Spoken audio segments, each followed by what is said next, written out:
We are the tribe from the north, we're brave and we're bold. Defeating our rivals never gets old. Making our way to the Big Sky Conference. Watch out, 'cause here comes the silver and gold. Whoa, whoa. This is Tubbs at the Club for the Vandals of Idaho. Welcome back, Tribe from the North, Brave and Bold, to the official, unofficial podcast of your Idaho Vandals and the Vandal affiliate on the Big Sky Podcast Network. Joining me right now at this moment via YouTube Live or through your ears on your podcast platform of choice, I'm joined by the Professor Brian Martson. How are you, Brian? It's homecoming week, so I'm doing as well as I'm gonna. Hoko! And running the show from the shadows, Dallas Hammer. How are you, Dallas? I'm hanging in there. It was a rough weekend for me. The Rams looked like crap. West Ham lost in the 90th minute. Obviously, the Idaho game. I'm hanging in there. Yeah, I had the benefit of Boat and I covered it on the review show that my soccer teams all won this week: Sounders, Rangers, and Tottenham Hotspur. So win for Chris. Football team's not so lucky. Boatman will be joining us at some point. He's on the way from a softball game, slow pitch, I believe. So he'll join in, which gives us time to kind of let Dallas and Brian give their little quick takes on the UC Davis game before we start really breaking down the Portland State homecoming game in the Kibbe Dome. But before we get into Around the Bar and kind of talk about those things, we want to give kind of a shout out, as it were, to the Idaho campaign. It's a campaign the university is currently running right now. It stands for I Donated 100 in October. So check it out. The link is in our description to either the podcast or whatever. And then here's like the university's advertising for it. For more than 7 decades, alumni, faculty, staff, parents of current and former students and friends across the Gem State, the region, the nation, and the globe have invested philanthropic dollars in student athletes at the University of Idaho. What started as a booster club, comprised of businessmen in Latah County in 1947 with a vision of raising funds for the athletic department, has now become a larger effort. A rallying point, a way to make a difference, an opportunity to change lives for the better, a chance to build for the now and for the future. From all walks of life, playing a sport they love, majoring in degree programs housed in every undergraduate college. Donations to Vandal Athletics empowers more than 300 plus diverse student athletes at the University of Idaho. It ensures they are successful in the classroom, in the community, and in competition. The transformational impact, memorable moments, lifelong friendships, and an education from a world-class institution are the dividends from years of investments. John Kirtland passionately donned the silver and gold jersey for Vandal football in the 70s and made it his life mission to elevate the Vandals by raising funds on behalf of student athletes as a volunteer. Your total gift amount will instantly double, and an exclusive token of appreciation will be sent to those who donate a minimum of $100. Donate to the pride, the tradition, the excellence known as Idaho Vandal Athletics. Be brave and bold. Join the thousands in the Vandal family who have, are, and will continue to do so to ensure student athletes at their beloved university have the tools and resources needed to be successful today, tomorrow, for life.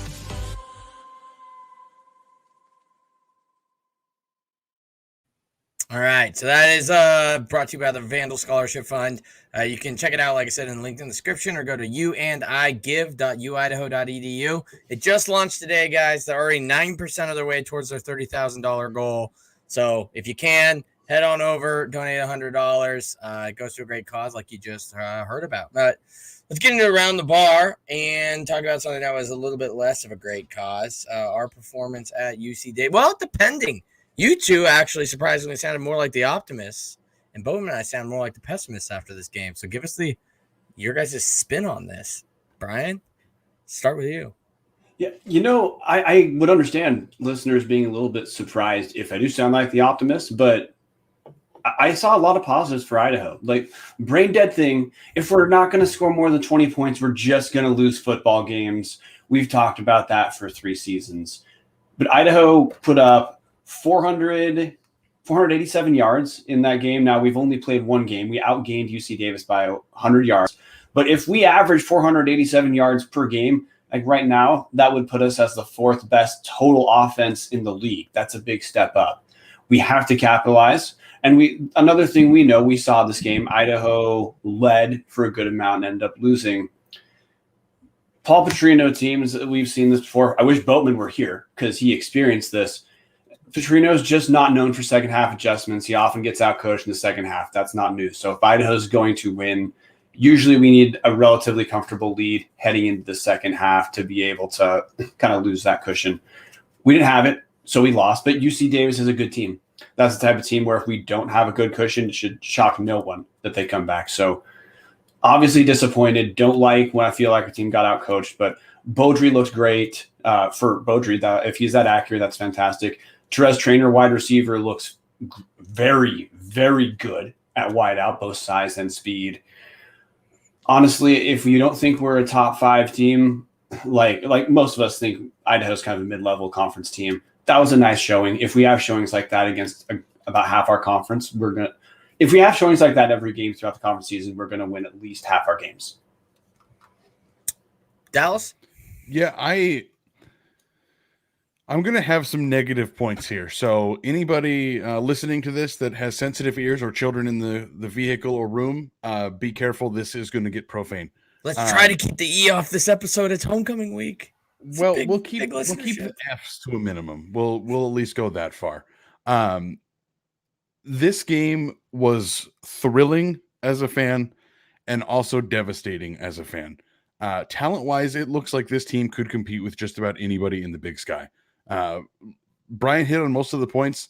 Mike Beaudry looked very good. The numbers aren't phenomenal, but he completed more passes than he was in the spring. He absolutely looks like he's taken a step forward and can be a successful Big Sky quarterback at the way he's playing. Elisha Cummings looked incredible. Obviously, you can see averaged 8.3 yards a carry, 15 carries for 125 yards. That's amazing. Therese Trainer obviously had one hell of a day. And then you come to the coaching, and we've talked about this so many times, and I think we're all on the same page that we just know you're going to lose games with Paul Petrino as your head coach. He's going to get out coached in just about every single situation you can. But a game like this is devastating to me to see what happened. You go into the fourth quarter, you're down a touchdown, you have just over 4 minutes to go. It's 3rd and 7, so you run a draw. It's not a call I probably would have made myself, but my experience coaching football is building NCAA football dynasties. Like it's not real football. So I'm okay with the call. But if you're going to make that call and it doesn't work out, you don't get the first down, you absolutely have to be prepared to go for it. It's 4th and 4. You can't kick a field goal when you're down 7 with just over 4 minutes to play. That does absolutely nothing for you. Absolutely nothing for you. So best case scenario, you make the field goal, you make the defensive stop, you get the ball back, you're down 4. What do you need when you're down 4? You need a goddamn touchdown. Same as you did 2 minutes ago. Go for the touchdown, go for the win. This is where I get really frustrated with this. So we all have different sources on the team. My source, and it's only one, I wasn't able to confirm it anywhere else, so take this with a grain of salt.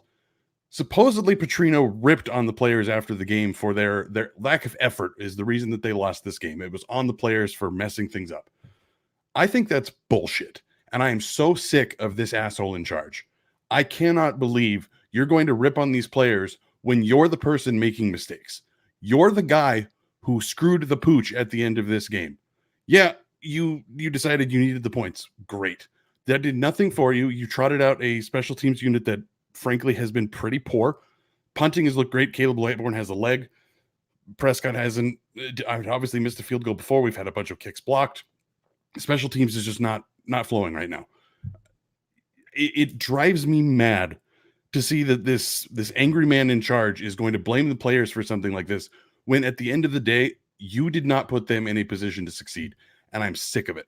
I'm at the point where we're expecting him to blow every single game he can. He has to have a huge lead going into half, or there's zero chance that this team is going to win. And the longer he's been in charge, the more it goes on, the more we watch this, the more I feel less confident in the athletic department. I don't think that they have the best interests of the student athletes in mind. I know that there's money problems here, but as long as he's the coach and as long as he's yelling at kids for not giving enough effort and it's their fault that they lost, I don't understand how you can feel like Vandal Athletics is supporting these student athletes, because we saw it. There is so much talent on this team. They absolutely deserve better than what they have right now. Yeah, I would agree. Not a great, as a longtime Paul defender, done. There were some rough shots of him on the sideline, which we're all used to, but at the same time, it's like now they're trying to sell it, right? And like, oh, well, we hung with the number 8 team in the country. I'm like, then why were your reactions the way they were? Shouldn't you be motivating them to overcome the number 8 team in the country instead of like belittling them for not conquering? And then the instant it didn't work out in your favor, you immediately switch to placing the blame on the player. I'm not happy with this at all. I'm ready for the move to be made. Unfortunately, we have a whole rest of the season to play out. That was our first game of Big Sky play. So I don't think we're getting a firing midseason. I've seen some stuff. I was going to say, Dallas, compared to what you said, I think on All Vandals, somebody posted that who claimed to be a parent, coach's kid, or sorry, a player's parent, coach's kid. Wow. See, another whole issue with the Petrino saga. But yeah, so that I've seen that on All Vandals. I've also seen on All Vandals. I mean, why not at this point fire? If the money is there, somebody's got to pony it up. Luther, interim coach, let him see if he can win it, because there is some potential on the staff. They do recruit well. And then if not, I mean, we've been throwing around in our things. There's a laundry list of guys that we all agree or disagree on who could possibly be coach. Everywhere from Byron Hout to can't even say his name right, Chris. So I don't know why you want to hire him. Yeah, it's we've got a long season ahead of us. I think we asked it in our Patreon Discord chat, what would it take for him to win you back? And basically everybody said he would have to win out. And even that, we're not sure if it would sway us. And look, I've been a defender of him. At the end of the day, that 2016 bowl game was 5 seasons ago. Like, you can't rest your laurels on that anymore. I'm sorry. All the changes that have happened during your tenure that you were able to lean on, doesn't matter. This is your 4th season in the Big Sky. Like, it should be ironed out by now. So I'm sorry. I'm with you, Brian, or Dallas. I guess I had some more reflection on it from a football standpoint of why you do kick the field goal, right? Everyone goes, we're down by 7. In his mind, it's we can still win this game, so we're going to need a field goal at some point. So I want more time on the clock to go do so.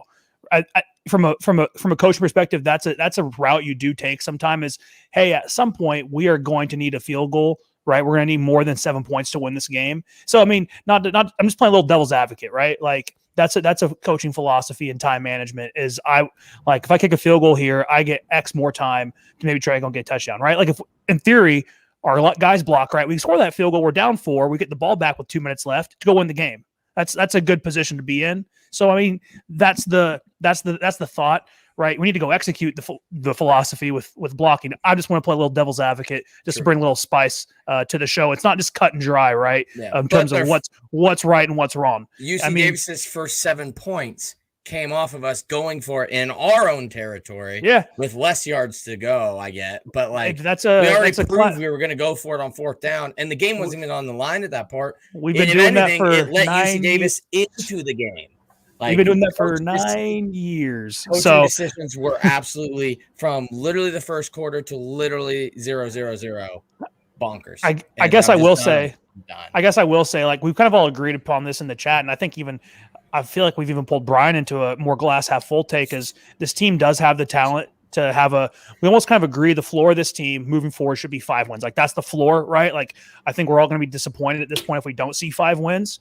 Even if we could get out coached in some situations, I feel like we have the talent top to bottom to beat Portland State, NAU, Southern Utah, and Idaho State, right? We all think we have the talent top to bottom. Like, this Beaudry that we have this year is kind of what we felt like we were promised in the spring, like serviceable, can stretch the field some, looks a little more poised, more completion percentage, yada, yada. The touchdowns will come with his yards and his completion percentage. But so now that I think our minimum expectations is 5 and 6, right?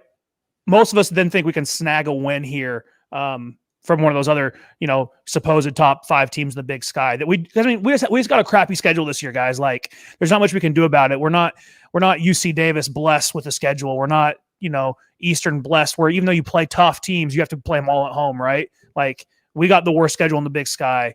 So it's even hard to imagine, like, even with everything going right, 7 wins would have been like impossible to fathom, right? Like, just based off of who we have to play in this conference, the rest of the schedule. So, I mean, I predicted 6 wins at the beginning of the year. I feel pretty good that we can get to that point off of what I have seen. Let's just hope that, hey, that we played our first meaningful game in week 5 of the season, guys. Like, that's insane. And that's tough to like handle as a player sometimes. Like, you had to go through fall camp plus 4 months for a whole month. You had to go through 2 months of football with knowing that nothing meant shit. Like, that's like, I'm not saying that, we expect them to be switched on and be ready to go at all times, even the coaches too, right? But it's easy to get into just like a weird little routine and rhythm.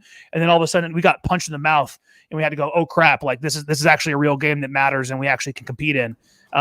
And that's just the nature of, I guess, being in the FCS and with our schedule being the way it is, we have to be able to kind of adjust to. But just want to play a little devil's advocate, not making excuses, but just want to provide a little other counterpoints to maybe what we saw and maybe some things to look forward to.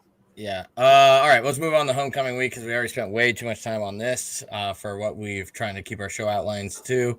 By the way, hi guys. Hi. Yeah. Good to see you. Yeah. Well, hey, welcome to the show, Alex Boatman. We kind of just added him there for you listeners and probably had no idea. The viewers obviously got to see him. It was right when Brian was like, I wish Boatman was here. And it was like, speak of the devil and he shall appear. Game details, Kibbie Dome, 2 p.m. Pacific time kickoff on ESPN Plus. We had a little time zone confusion between, I think we hit all 4 time zones earlier when we were making the outline. News from the athletic department. They will be using metal detectors. I guess this is something I just never realized we didn't have. I guess like somebody brought it up to me and they're like, yeah, just if you guys could let people know. And I was like, oh, well, to be fair, I never realized, like, I'm pretty sure even Eastern Washington required me to go through a metal detector. So, like, I guess I was more shocked Idaho hadn't been doing it. But basically, the athletic department wants people to know, in case you were bringing metal into the game, you can't do it anymore. And maybe expect slightly longer than normal lines. So try to get to the stadium a little bit earlier if you want to take part in, the fun homecoming festivities pregame, pre-kick. So just a heads up there, metal detectors, try to get into the stadium a slightly bit early, and it does look like we might have a bit of attendance for this game. So that's actually more of a warning than maybe in games past. Portland State, Boatman, I feel like you're the last one on the show. You could be the first one to start it off with kind of what are your thoughts? Who is Portland State?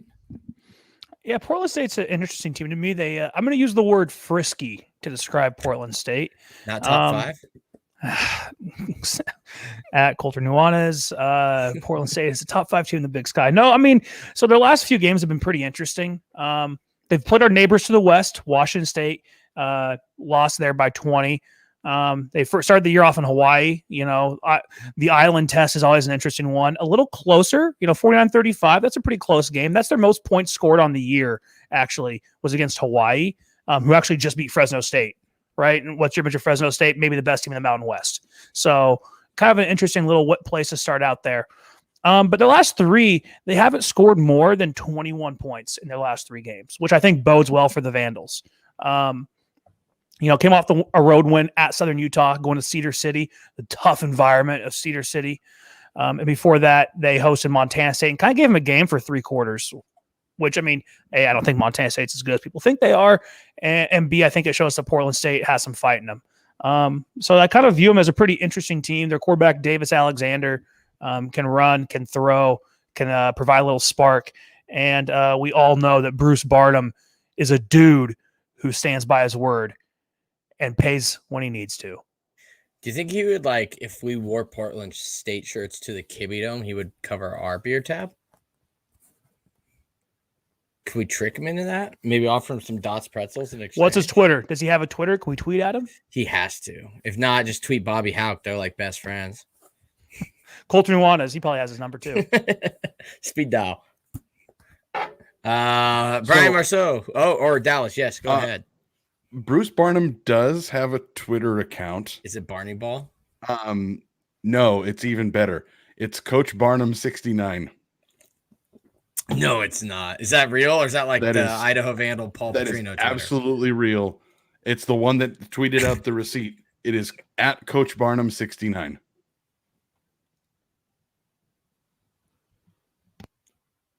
I don't know what to say to that, dude.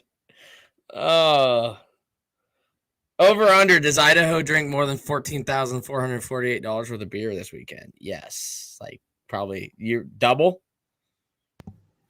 Do you think I'm there for 3 days, Chris? So I meant at the game. This is game specific. Oh, okay. I mean, I was bring Thrasher. So if you're there for 3 days and you get a nice start, man, you actually might not be able I'll bring to Thrasher along by the game.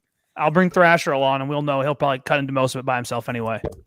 Look, I'm happy the Kibby Dome sells alcohol now, but like, man, $9 for some of those beers when I can get a $2 tub of Rainier, which actually even might be more important news. Heard a dirty little rumor. No more Rainier or Keystone Light on draft at the Corner Club. The kegs are just getting too hard to get. So for you Keystone Light or draft Rainier drinkers, beware. Anyways, Brian, back onto the game. Put the train back on the cart. We're like the kings of going off the rails now, but hey, content's content. Content is content. In Portland State, they're a mid-level team, kind of like Idaho's. Their Sagarin ranking is almost identical to Idaho's. We're Idaho's 181. Portland State is 173. That probably makes sense because they have an FCS win and we don't. Although Portland State to me looks like a pretty good matchup. They are neither great offensively right now in two conference games, going 1-1 against losing Montana State, beating Southern Utah. They have the number 9 offense right now, 329 yards per game, mixed with the number 7 defense, 373 yards per game. They've allowed as many touchdowns as they've scored. More notably, like they actually seem like they've been broken ever since the Western Oregon game, where in Big Sky play they scored 17 against Montana State, 20 against Southern Utah.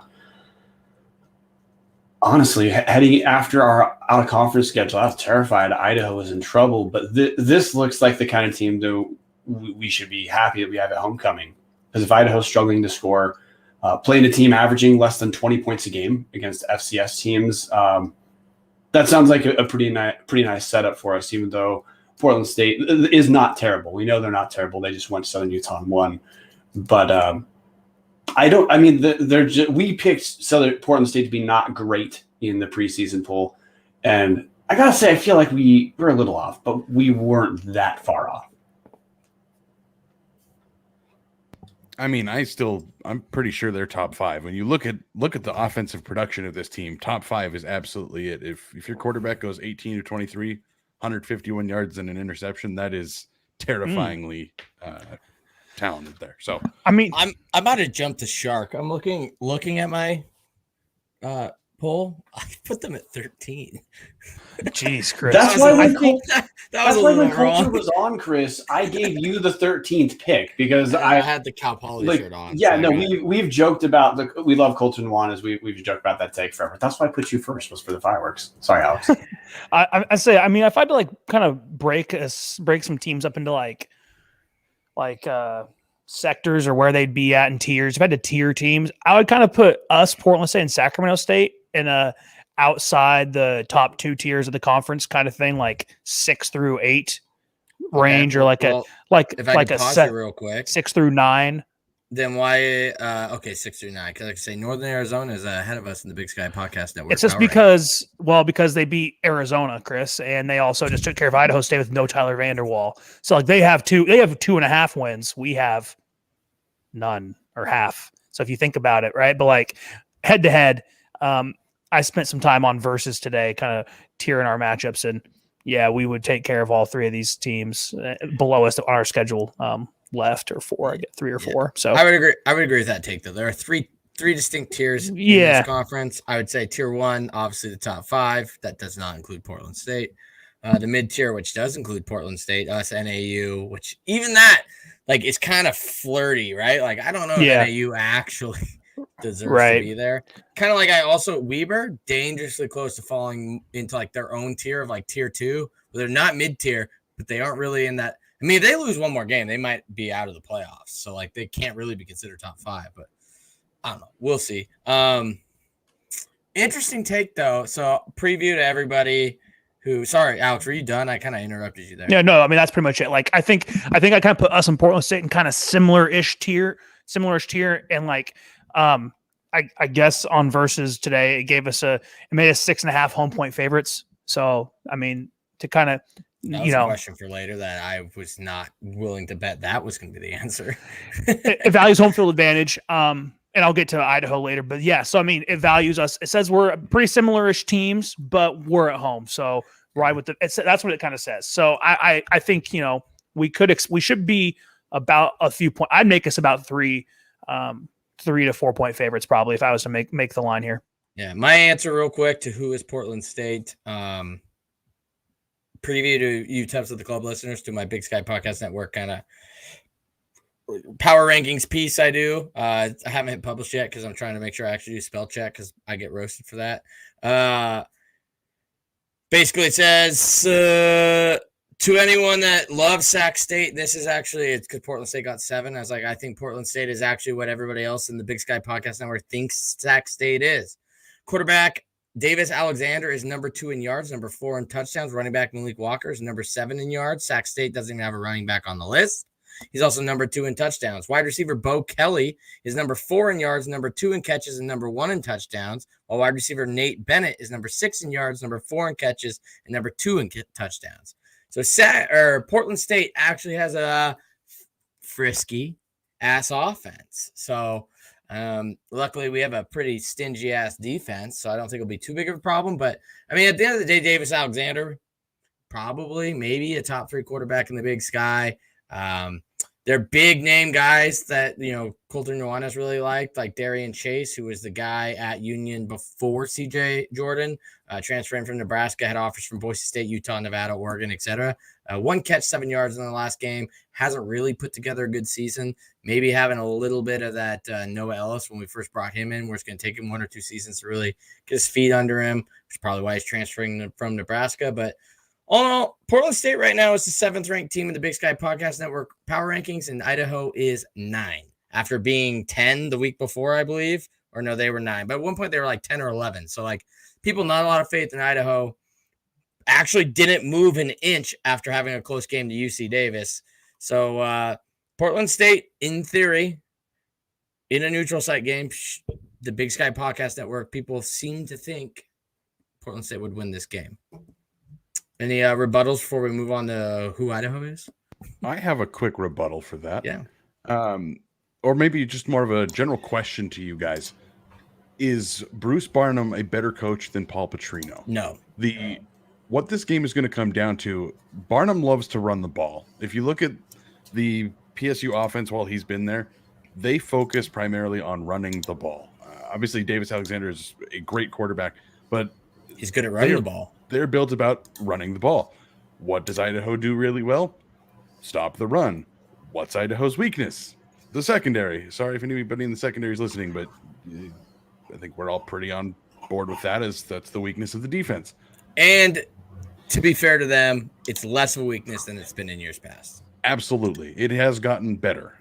Couldn't have gotten worse. So. Unfortunately, you're behind that front 7. You're going to kind of be the weakness. Well, we're going to see if they got better. Like, we did look better against the backup quarterback. So we'll. But to be fair, we're the UC see. Davis people going into that game literally said this was like a CJ Jordan Beaudry thing. Some of them literally thought he was better than Rodriguez. So now I would say after that game, probably none of them are preaching that. Yeah. But you go down to Aggie Sports Talk, a lot of them were actually saying they think they had a better chance because they actually liked Hastings more. So, I think the jury's in. They're wrong. Rodriguez is just better, and that doesn't mean our defense is really good. Let's see what Hastings does this week. That doesn't mean our secondary isn't moderately improved, but I'm going to say don't call them improved until we see him against the starter. I do want to push back against Davis Alexander being great. I think he's okay. Well, sorry, I'm pushing back against Dallas. I'll give a broad. I'm going to push back against positive superlatives for Davis Alexander, in that I think he looks okay. Right now he's number 7 in yards per game in the Big Sky. He's below guys like Mike Beaudry and RJ Martinez. He looks like a guy who's going to average around 200-ish yards per game. He's passed for a touchdown in 2 games. I think there's a little bit of hype for him because he was only one of 2 returning quarterbacks if we go back to 2019. But I don't know. To me, he looks a little bit meh. Like, yeah, he's tough. He's a solid guy. I don't think he looks that much different than 2019. I don't think in 2019 any of us would have said, man, that Davis Alexander we got to watch for. Of course, in 2019, Portland State shut us out. So huge asterisks. Idaho, before we decide we're going to be confident here, we got to actually see it because we've seen this team struggle with Portland State before. True. In fact, we've never really blown them out, have we? Wasn't the game in 2018 kind of? It was like 21-7. They were never we always had control of the game. You know what I mean? Like it was never.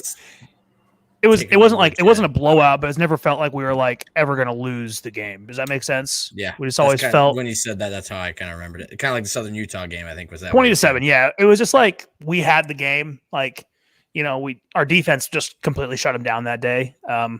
I'll give my score prediction to us in 2019. Oh boy, that game, that was a fun weekend. Let me tell you. You and I have different definitions of the word fun, Alex. Well, I had my car broken into that weekend too, Chris. That was a good time. Then we definitely have a different definition of the word fun. All right, on to Idaho. Mm-hmm. I mean, there's so much to talk about. We could actually probably pull a little bit of taps here or have everyone kind of talk about what they want to. And I'll start with Brian. What do you kind of want to talk about here with Idaho? So the first thing to me, this game, and I've had this circled on our schedule for a while as, to me, really the most important game of our season, never mind that it's homecoming, is what does this game mean to Idaho? Because again, just like in the spring, we had some positive takeaways from the UC Davis game. Yeah, frustrations, we've all talked about them, but Idaho didn't embarrass themselves against UC Davis whatsoever. But we keep talking about Idaho in terms of what we could be. We have to win this game, guys. If Idaho doesn't win this game, Eastern looks like they're going to shred our secondary.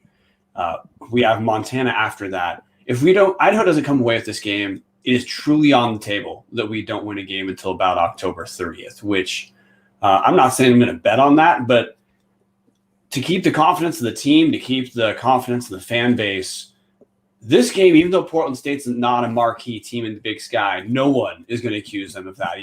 Even someone who called them top 5 team wouldn't say that. This game to me is absolutely make or break for Idaho. If we think we're going to be solid, we've got to put it together. We have to leave this game with a win. Otherwise, that second half of the season looks pretty rough from this far away. Mm-hmm. Yeah, this game. Oh, so go ahead, Boatman. No. Go ahead, Chris. Go ahead and comment. I was gonna say this game is super important because I know we kind of talked about the UC Davis game being the linchpin to how the season was gonna go. That one's gone, right? So turning the page forward,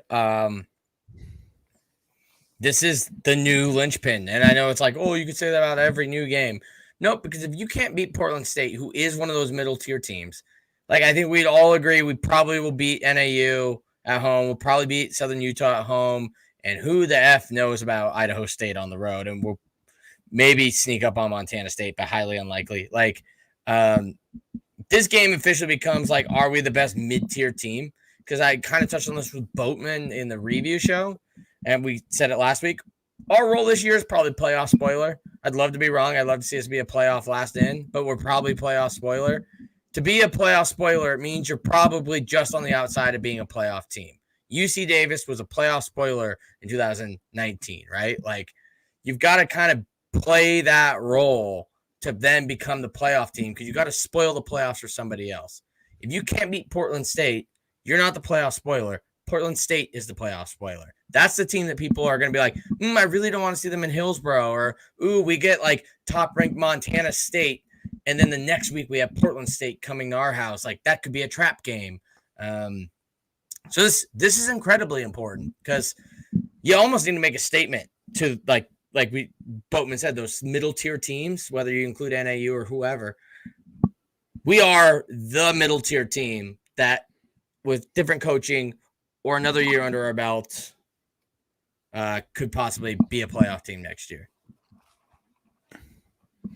I would say like we always kind of said like, oh, is UC Davis more important or is Portland State more important? I think UC Davis was the most important game we'll play all year because it shows this our identity of the team. But this is the most crucial game we'll play all year to shape our season, right? Like UC Davis is a barometer game. Like, okay, actually, how good are we? This is going to be okay. Like, are we going to go win some games? Like, are we going to build on that, or are we going to let this fall by the wayside?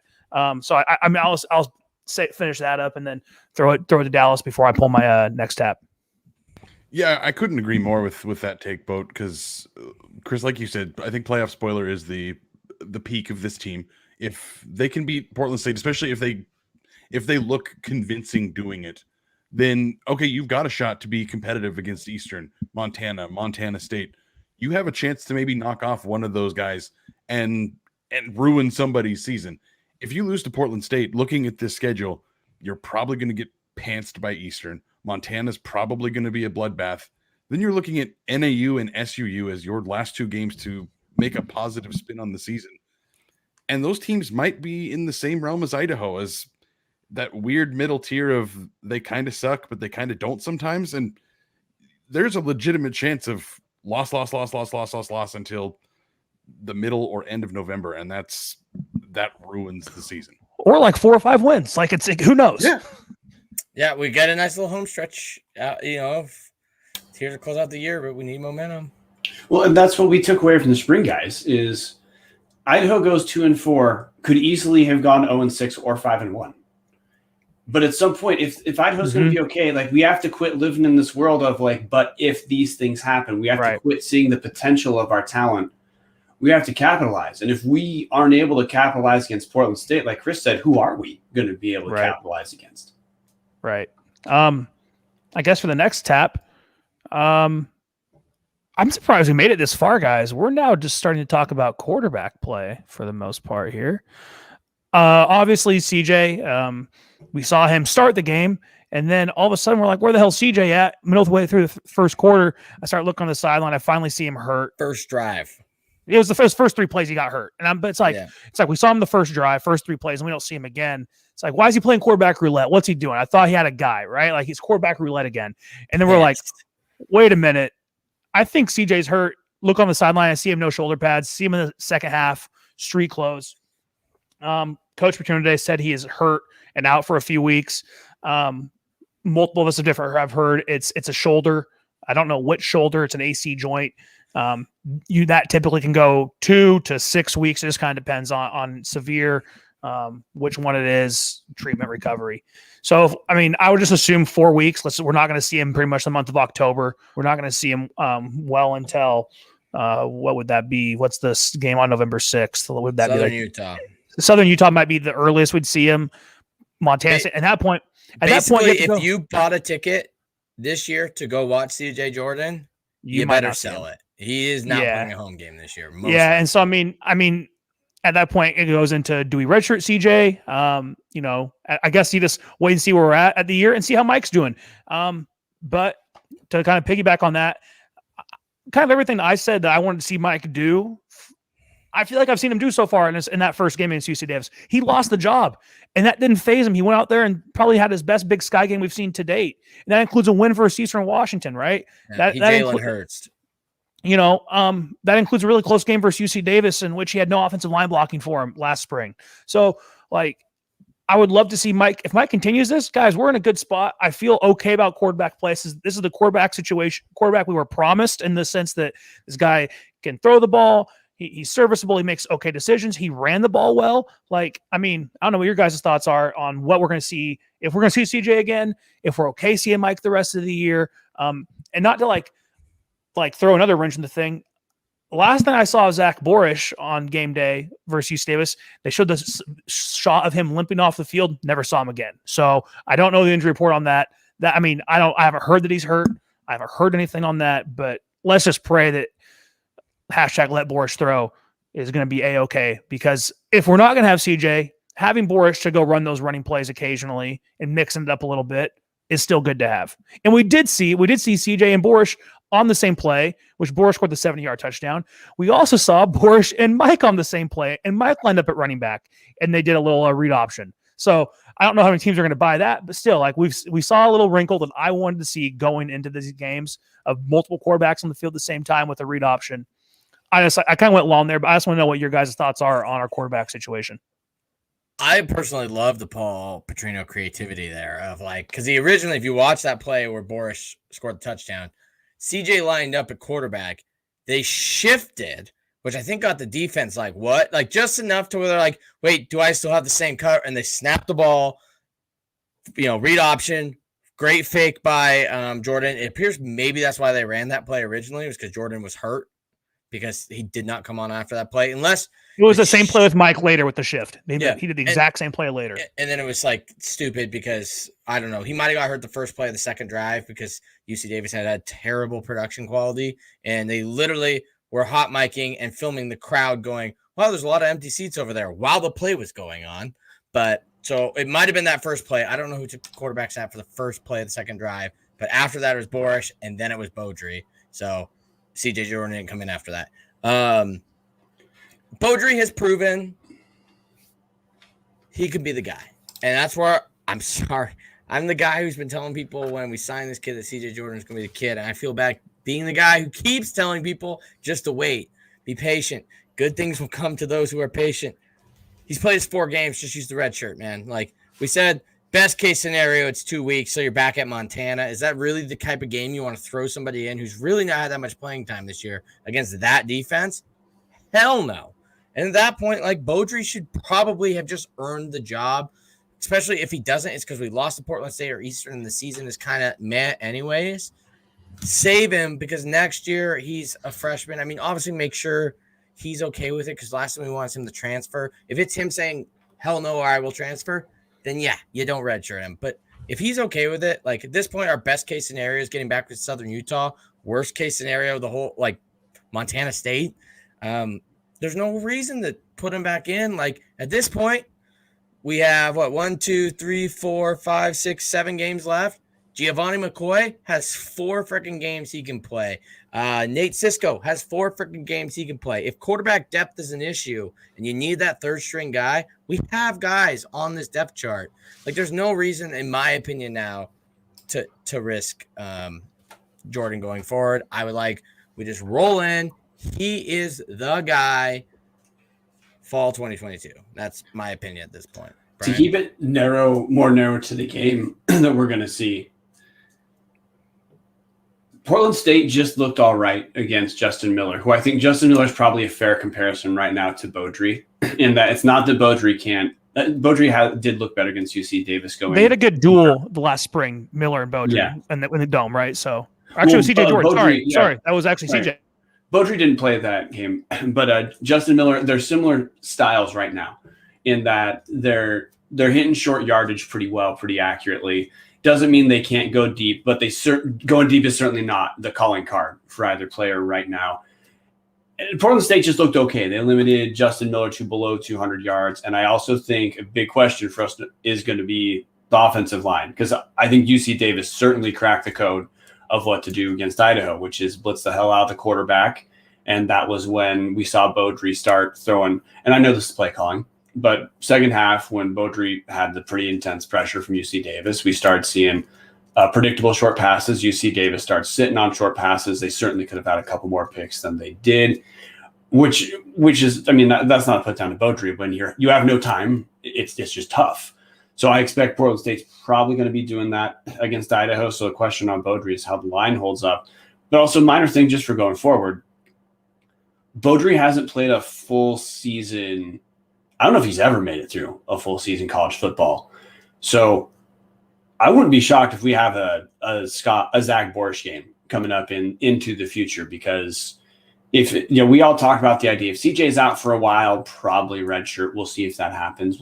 Because I mean, Paul is playing for his contract, so I expect decisions will be based off of him looking good for the contract. But Beaudry has certainly missed time, so I hope we get to see Zach throw a little bit, because I know there's always the talk of like not giving tape, but at some point, Like, I mean, the guy's got to be able to get reps, and we have to expect Zach is probably going to have some extended time at some point later on. But narrowly for this game, we need Beaudry to be accurate, and good Lord, we need the line to buy him time because Portland State's going to see that tape from UC Davis and give him pressure. I want to just quickly jump in and throw in the hashtag let Borish throw. We kind of saw it last week with Trent Tompkins from UC Davis and how hard it is to defend a quarterback that you do have to be prepared to throw the ball once in a while when he's the designated running guy. Borish obviously busted off that 60-yard touchdown. Offense looked great on that first drive. After that, he had 9 carries for 22 yards. After that, UC Davis pretty much sniffed it out that, oh, when that kid's got the ball, he's not going to throw it. I want to see that fix moving forward. And I know that we say this every damn week, hashtag let Borish throw. But if he's going to play, which, Brian, like you said, Beaudry does have a tendency to get injured, we're probably going to see Borish get some run at some point in the rest of the season. Let him throw it. Let defenses be caught off guard by that. If you keep putting together tape where he's in there to run the ball, they're going to sniff that out. And it's going to be really frustrating if we see that this week. Beaudry's in most of the time. Borish comes in, and the second he's in, it's a run that goes maybe 3 yards because the defense knows what's coming.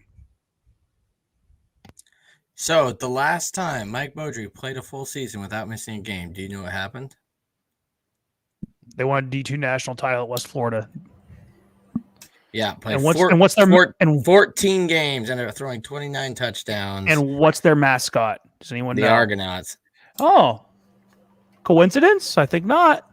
Yeah, I definitely didn't know that until we got Mike Beaudry. And they are getting looked at as an FCS squad now. I feel like Alex just embraced his inner Alex, someone who has a different show that covers different conspiracies, let's say. Anywho, they play in the baseball stadium. It's really cool. Like, I would love to see a game there. They will be an FCS team if the FCS is what it is now within 5 years. They're already getting looked at. Love their color scheme too. Blue and green. It's beautiful. Yeah, and they're kind of like Kennesaw State. They're like brand new and immediately competed. Man, I can't imagine what it's like to immediately compete in something you expect to. Brian, you want to pull tap? Or you just did. Dallas want to pull tap or anybody else? I think we should probably get to score predictions. We are at 47 minutes so far. Okay. Well, I have a quick little summary for you guys. I just want to peg to all the people out there. I did the task that I wish not upon anybody except for people out of the University of Boise State because it's about as good as they are. I counted every single green dot on the ticket buying system for the University of Idaho. How many tickets do you guys think are still for sale for this game against Portland State on homecoming? In Idaho's system? Yep. And to disclaim, that doesn't include any of the luxury boxes or the student section. They're just automatically grayed out. So we are talking section 1 through 15. I counted every little green dot. Lower. Like 2,000? You were closer with 4,000. 3,713. We don't have 12,000. I'm gonna say this is an 11 to 12,000 person game. Maybe 10. I'm gonna be happy if we break 10. We have like 5 sections sectioned off for just students. So yeah, probably because they haven't been coming out. No, they actually showed up pretty good for the Simon Fraser game. If you actually look at the shots of the stadium, there was way more students than there was others. You know why? We sell beer now. And guess what Idaho likes to do? Have a good time. Drink beer. Those of you that sit in section 14, you got to pick it up. You guys are the straggle behinds here with 896 tickets available in your section. What section is everybody else in? I'm in 4. My section has 310 seats available. We're doing all right. We're like 3rd place in ticket sales. I don't know where I'm sitting. Who knows? You're in the box. You're in 7. 184. Way to go, Dallas. Your section shows out. How's 6 doing? 6 is 66. They are the best selling. Wait, that's 3 6s? Oh shit. Yeah, that is. Section 6 is 66 seats left for sale. That is the 50-yard line, so that makes the most sense. But that's where my parents are at, and that's where I'll probably be. Anyways, if 3,714 of you listen to this show that want to go, one of you is going to miss out because you didn't buy a ticket.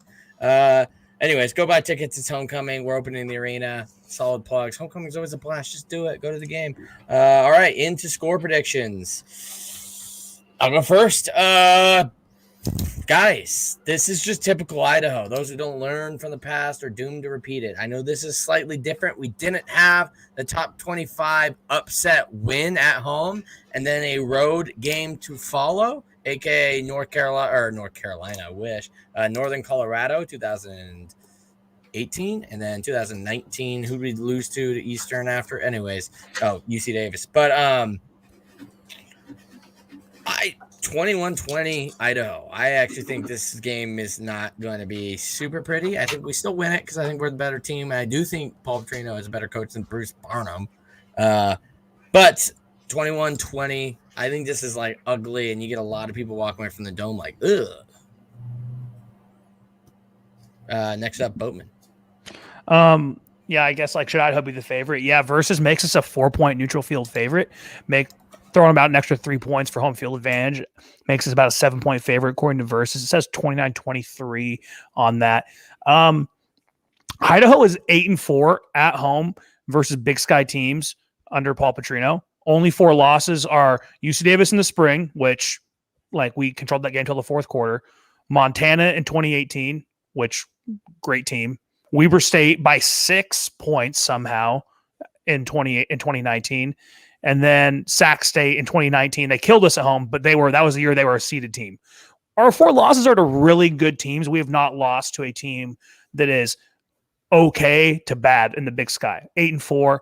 I'm going to go Vandals 31, Portland State 17. So Alex, minor pushback. 2018, we lost to a 6-5 Montana. They're okay, but the point stands. That's the worst home team we've lost. Worst home team we've lost to, and that was. Basic point stands. We haven't lost to bad teams at home. And they were a fumble on the goal line in Missoula away from making the playoffs. Right, but still, that makes they were still a good team. They were still a good team. Fringe playoff team, yeah. They weren't okay. Like we have not lost to an okay or a bad team at home, right? Like Yeah. The basic point still stands. It's just Montana's not that great. They were not bad. My score prediction, God, part of me is terrified. Like I've said, that teams are going to watch the second half UC Davis and blitz the hell out of us, and could have been turnovers, will be turnovers, but we're not there yet. 24-17 Idaho. Boy, I really, really wanted to pick Portland State for this game. This, to me, if it was on the road, I would absolutely be going against Idaho. This has the feeling of most times that Idaho has a good showing that we feel good about. Usually the next game is just a complete dumpster fire that makes us all feel a little bit of hatred inside. I don't think this game is going to be great. I'm going to say Idaho 21, Portland State 20. Same as Chris. That was what I had going in. The other way, I'm going to switch it and say Idaho. Okay. That's a solid one. That was Around the Bar, brought to you by Hughes River Expedition. If you're looking for a great all-inclusive week-long vacation, don't look past your backyard. Venture into the largest protected wilderness in the continental United States, located right here in the great state of Idaho. Enjoy a multi-day trip down the Middle Fork of the Salmon, the main Salmon River of No Return, the Salmon River Canyons, the Selway, or even check out special trips like the one to see the Perseid meteor shower. Come camp on pristine beaches, run amazing whitewater, hike scenic trails, spot wildlife, soak in beautiful natural hot springs, take in history all along the river's edge. Oh, and you just get to fish some of the most remote stretches of the river in the entire effing country. You bring your clothes, let HRE handle the rest. Hughes River Expeditions has been vandal owned and operated since 1976. We're ready to take you on a vacation of a lifetime. What are you waiting for? Find out what it's like to grab a paddle, catch dinner, and ride the ball all throughout the great state, or throughout the gem state. Call them now at 800-262-1882. Check them out at hughesriver.com. Watching the TV, aka Around the Big Sky. Last week, Dallas with the big win, going 5-1. I went 4-2. Brian went 4-2. Boatman and you guys at home, our Twitter followers, went 3-3. That means the finals, or not the final standings, the current standings are not in order. Chris doing math, bad decision always. Brian is 40-6. Dallas is 38-8. Boatman is 36-10. I am 35-11, and you guys are 3-3. You losers, get some more wins. God, what have you been doing all season? Not voting on our polls that haven't existed. Anyways, Montana versus Dixie. I'm gonna keep this quick. Dixie has not looked competitive against anybody but Sac State.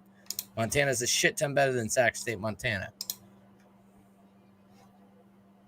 Oh, I guess Next it's me. up would be Bowman. Yeah, Grizz by a million, even without their starting quarterback. Dallas. I think they might have upgraded with Cam Humphrey getting hurt, so Montana by a million. Definitely. You're going to pick Montana.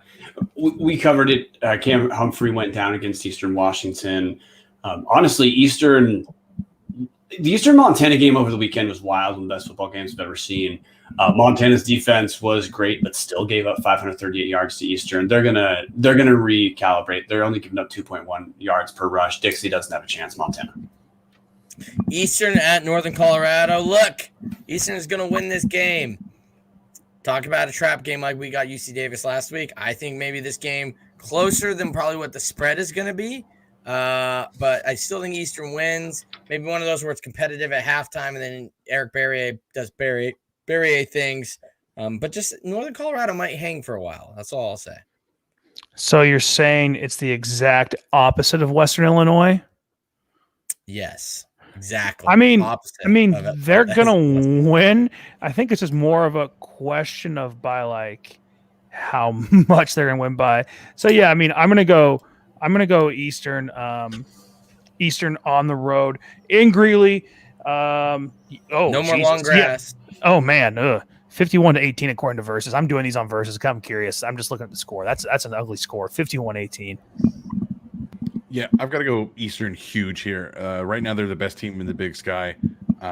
They did lose to Lima Jones, who he does have that weird affinity for dropping easy touchdowns. Wide open touchdown. But then also being open all the time. That's he's open. He's always open. He's Like like Hollywood open as Brown. much as he drops the ball. He's like Hollywood Brown of the Ravens. If he didn't have the problems with his hands, he would be probably in the SEC somewhere. Like that guy, physically has. He's like 6'4" too. He's going to be out. I'm assuming it looked like he messed up his ankle really bad at the end of that Eastern game, but they still have enough talent. They're going to destroy Northern Colorado. So, yeah, I don't know about the Lima Jones injury. I saw it happen, but he came back at the end of that game. Doesn't mean he had receptions, but he did play after the injury. Northern Colorado, guys, is terrible. Since their win against Houston Baptist, they have scored 10 against Lamar. They scored 17 in overtime against the stalwarts, Northern Arizona, and lost 40-7 to Montana State last week. They're gonna die. Eastern's going to score as many points as they want to, and then Northern Colorado is going to score 13. Maybe Max McCaffrey snaps 2 clipboards and throws them into the stands as quote-unquote souvenirs this time. But no, Northern Colorado is going to die. Eastern just looked great against an elite defense. Montana's not against Montana. Northern Colorado's just nothing.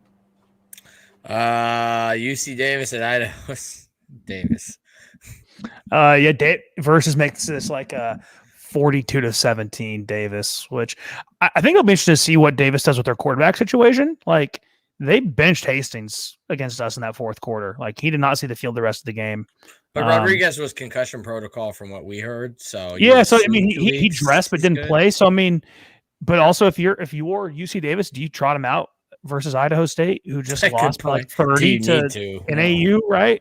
Like I don't know. I think it'll be interesting to see more what they do. But yeah, UC Davis is gonna Dalton sneed it. You see if you can win it with Trent Tompkins, and if you start to lose, you bring in Rodriguez. Yeah, I mean UC Davis is gonna kill him. I don't think they even have to worry about playing Hunter Rodriguez. I think you could trot out Hastings and beat this squad by 25. So if they go Tompkins, I think that they still win by 30 plus. This game is not going to be close. Yeah, Idaho State, we don't know when Tyler Vanderwalk, starting quarterback for Idaho State, is going to return from injury. In his absence, Hunter Hayes for Idaho State has thrown 2 touchdowns to 5 interceptions with 52% completion percentage. It's Matt Struck all over again. If Matt Struck was way worse, because at least Matt Struck accrued yards. Hunter Hayes, 315 yards in 2 games. He's had like 160. No, dude. Idaho State has no chance against maybe anyone but Cal Poly until Tyler Vanderwall's back. UC Davis wins easy. It doesn't matter who their starting quarterback is. Yeah. Worrisome for the future of the Bengals. Cal Poly at Montana. Dude, we just have like a poop emoji of a Big Sky schedule this week. Cal Poly at Montana State. I mean, nah, I'm not even going to. Yeah, duh. Bobcats. Yeah. Bobcats versus makes it 48-14. there in Bozeman. So yeah, Bobcats. I'm telling you, even though we don't know how good Montana State is, like remember we looked at their schedule beginning of the year. Like part of their schedule was like easy and part of it was hard. Everybody at home was easy and everybody hard was on the road. I think it's like getting ready to flip soon, so I'm not quite sure how good this team like actually is, and we're not going to know I think until like a week or when they play Weber State. Right? Is that next week? Yeah. Right. So I think that's their first ESPN. their first tough game outside of Wyoming was Weber State. So I don't think we're gonna know how good Montana State actually is. Like I think they're good, but I'm not sure. Yep. Look, you guys know that I love Bo Baldwin, and I would cut off my leg right now if it meant he was the next coach of the Vandals. There is no way Cal Poly looks even competitive against Montana State past the first 2 drives. This game. I blame Paul Wolf. Paul Wolf's at Sacramento State. I thought he was at Cal Poly. He's a Cal He Poly. was at Sac State. He's a Poly. Have you fact check? Paul Wolf is now at Cal Poly, guys. Just learned this. Have you guys looked at the Cal Poly coaching staff? Welcome to the show. It's literally just like Eastern guys. It's literally just like Eastern Washington, like West Coast. Yeah, he basically took Troy Taylor, made Sac State like Eastern Light, and then Bo Baldwin got the Poly job and just said, "I'm taking all of them," which is probably why Sac State is terrible. Sac State's not terrible, but Cal Poly. They barely beat Dixie and Idaho State, who are trash monkey. Like, but that was Tyler Vanderwall at Idaho State, right?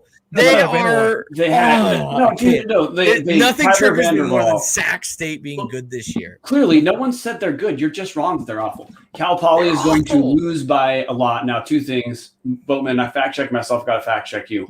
Wyoming almost lost to UConn. So maybe Wyoming sucks. It's true, exactly. So that takes the Bobcats. Well, they follow up that with I think a win versus Northern Illinois, who beat Georgia Tech. Transit win properties are really fun when you get to the FBS level. There was 1 year Idaho had 1 win but won a national title in 2014 off a transitive win property. But I mean, like, I'm not sure how good Montana State is. Like, I think everyone's just like saying like how much of it was choke, right? Like, we don't know.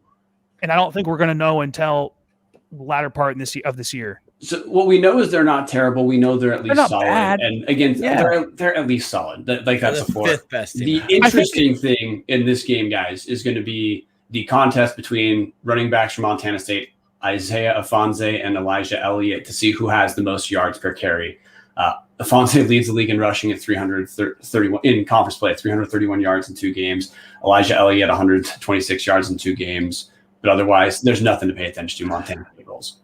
I guess like I'd put Montana State closer to like the Idaho tier than I would to like Eastern. If I had to I would still put Montana State in that Eastern tier, but like the separation of it, I think they're closer to like an Idaho, Portland State, and Sac State than they are to like Eastern Montana and UC Davis. Dude, that's like just my take on Montana State. Montana has not moved from my 5 spot in the rank like power poll. You mean Montana State? Montana State, sorry, yeah. Yeah. And they won't. They are the 5th best team in the conference. They will be the last team in if the playoffs come around. Does Probably Weber State get their beating the quarterback versus them next week? I think that's what the Weber guys said. That's when we'll find out if Montana State's for real. Because Weber State's not as good as Eastern or Montana right now. No. But Weber's not bad. No. This lets you know about the game. Like, we're talking about Montana State, but not this game. True. Southern Utah at Sac State. Just delete you Southern Utah. I'm serious. Sac State is not good. All right. Versus makes this 29-21 Sac State. Give me the Hornets at home, 6 p.m. ESPN Plus. They're around the gold track. If you go off of the Sagarin ranking, Sac State is 153, Southern Utah is 195. Chris, you're saying Sac State is trash. Well, I think SUU is just as trash. So I'm going to go Sac State.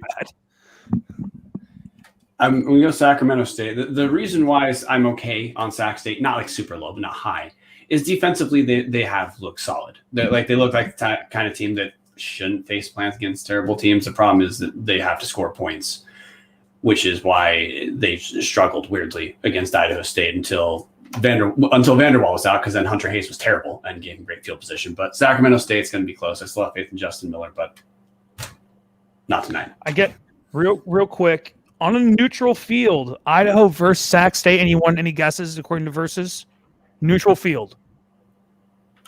Idaho 34, Sac State 24. I'd go Dallas? Sac State by 10. By 10, Brian? Oh man, you guys are hearing me in real time scrolling down Sagarin rankings. Idaho is below them in Sagarin. Idaho's like 1. Okay, They are. I'd expect they'd say neutral field. Sacramento State wins by 3, but I'd probably pick Idaho. Idaho by 2 on a neutral field, according to Versus. State They don't like Sac our State either. I think they also value us pretty highly. Not highly. They say we're a B- team, right? Like decent offense, decent defense. Our strength of schedule is like super high. It's literally like a 90. It's like a 94. Like I don't think anyone in the Big Sky has more of a hard schedule than we do this year in terms of strength of schedule. So Northern Colorado's got one pretty tough, bro. Eastern Washington's got a pretty rough one too.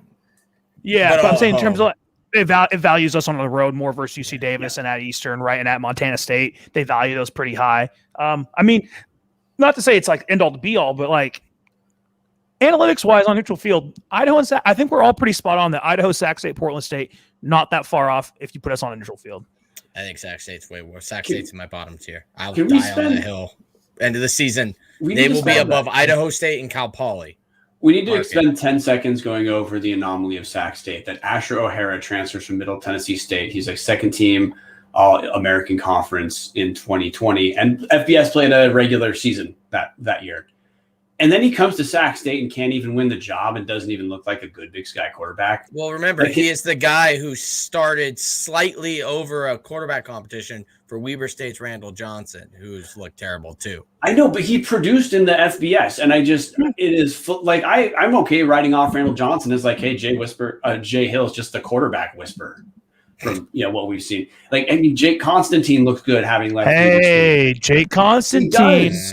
The Rice Owls. Jake Constantine's starting to look better and better every season he's not at Weber. Exactly. Is Jay Hill the quarterback whisperer? I'm fine saying that right now.